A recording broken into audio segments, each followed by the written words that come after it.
আল্লাহ রাব্বুল আলামিন বলেন ফামান তাবা মিন বা'দি যুলমি ওয়া আসলাহা ফাইন্নাল্লাহা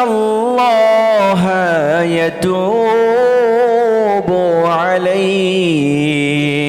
আমি আল্লাহ রাব্বুল আলামিন সব সময় তাকায়া থাকি আমার বান্দা কখন আমি আল্লাহর কাছে তাওবা করবে, আমি আল্লাহর কাছে কখন আমার বান্দাটা ক্ষমা চাইবে।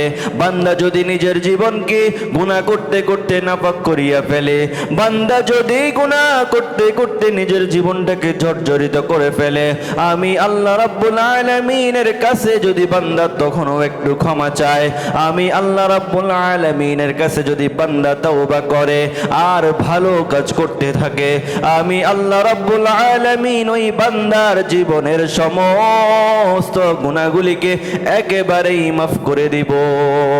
ইয়া ইলাহি তু মেরা মাবুদ হ্যায়, ইয়া ইলাহি তু মেরা মাশূক হ্যায়, জিসতে দুনিয়া আজ খুদা কা ফিল বুদা, জিসতে দুনিয়া আজ খুদা কা ফিল বুদা।